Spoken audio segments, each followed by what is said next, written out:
मेरे नन्हे मुन्ने साथियों नमस्कार। आइए आज हम सभी को पढ़ाते हैं पंडित प्रताप नारायण मिश्र का जीवन परिचय। थोड़ा सा है, छोटा सा है, शॉर्ट करके लाए हैं हम।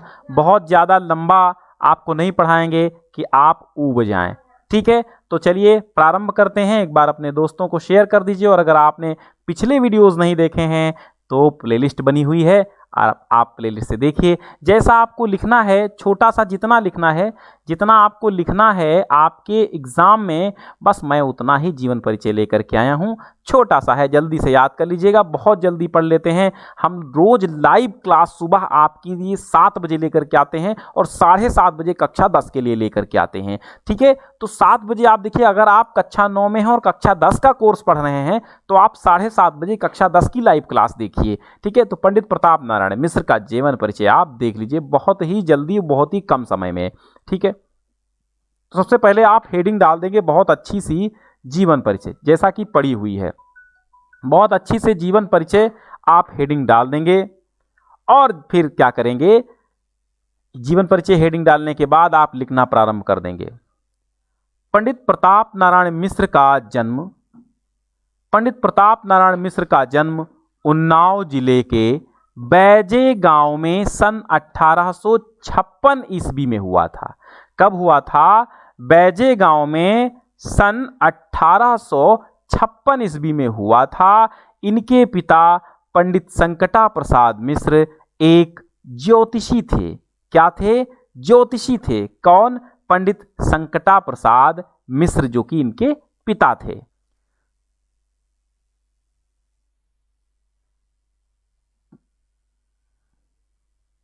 तो इनके पिता कौन थे? पंडित संकटा प्रसाद मिश्र। बात समझ में आई?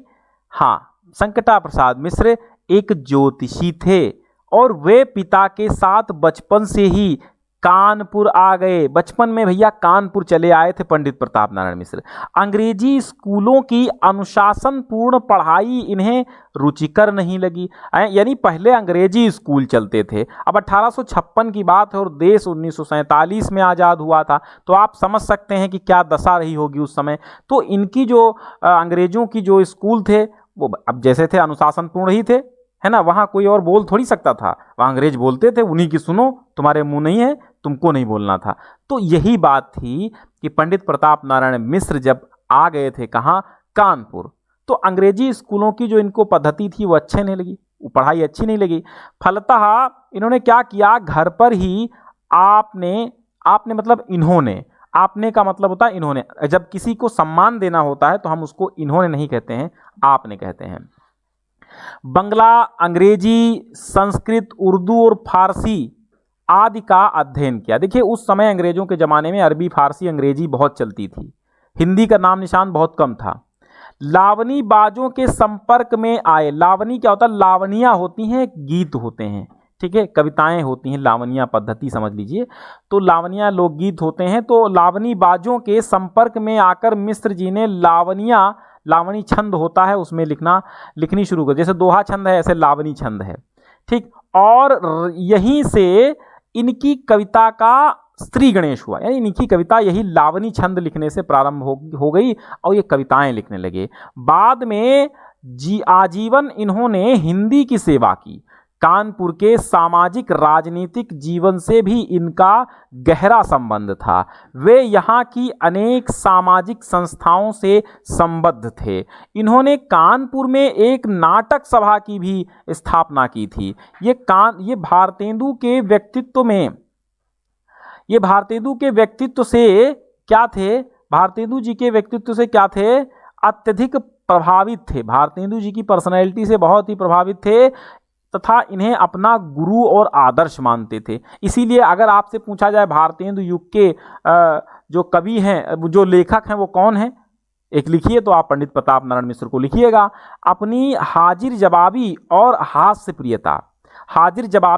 प्रियता के कारण वे कानपुर में काफ़ी लोकप्रिय थे। इनकी मृत्यु कानपुर में ही सन 1894 ईस्वी में हुई थी। ठीक है, तो 1894 में मृत्यु हो गई थी और 1856 में इनका जन्म हुआ था। ठीक है, आगे देखते हैं।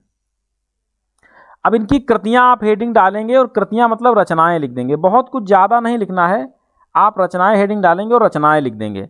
ठीक है, तो क्या लिखेंगे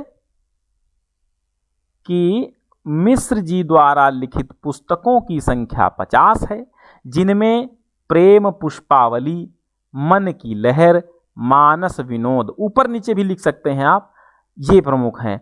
काव्य संग्रह में इन्होंने लिखा कलि कौतुक, हठी हम्मीर, गो संकट, भारत दुर्दशा नाटक है, जुआरी खुआरी प्रहसन लिखा आदि हैं। ठीक है, नागरी प्रचारणी सभा द्वारा प्रताप नारायण मिश्र ग्रंथावली नाम से इनकी समस्त रचनाओं का संकलन प्रकाशित है। तो भैया ये तो आपका था आज का जीवन परिचय, और आज का जीवन परिचय आपका होता है समाप्त। अगर कोई दिक्कत है तो हमने आपको अपना कॉन्टैक्ट नंबर दे रखा है, अबाउट सेक्शन में मिल जाएगा, अगर नहीं मिलता है तो आप जो है डिस्क्रिप्शन में देख लीजिए, वहाँ पर भी आपको मोबाइल नंबर मिल जाएगा। कोई समस्या होती है तो आप हमें कॉल कर सकते हैं, एक बार कमेंट कर दीजिए, जोरदार शेयर कर दीजिए, मैं आप सबकी कमेंट फिर पढ़ूंगा।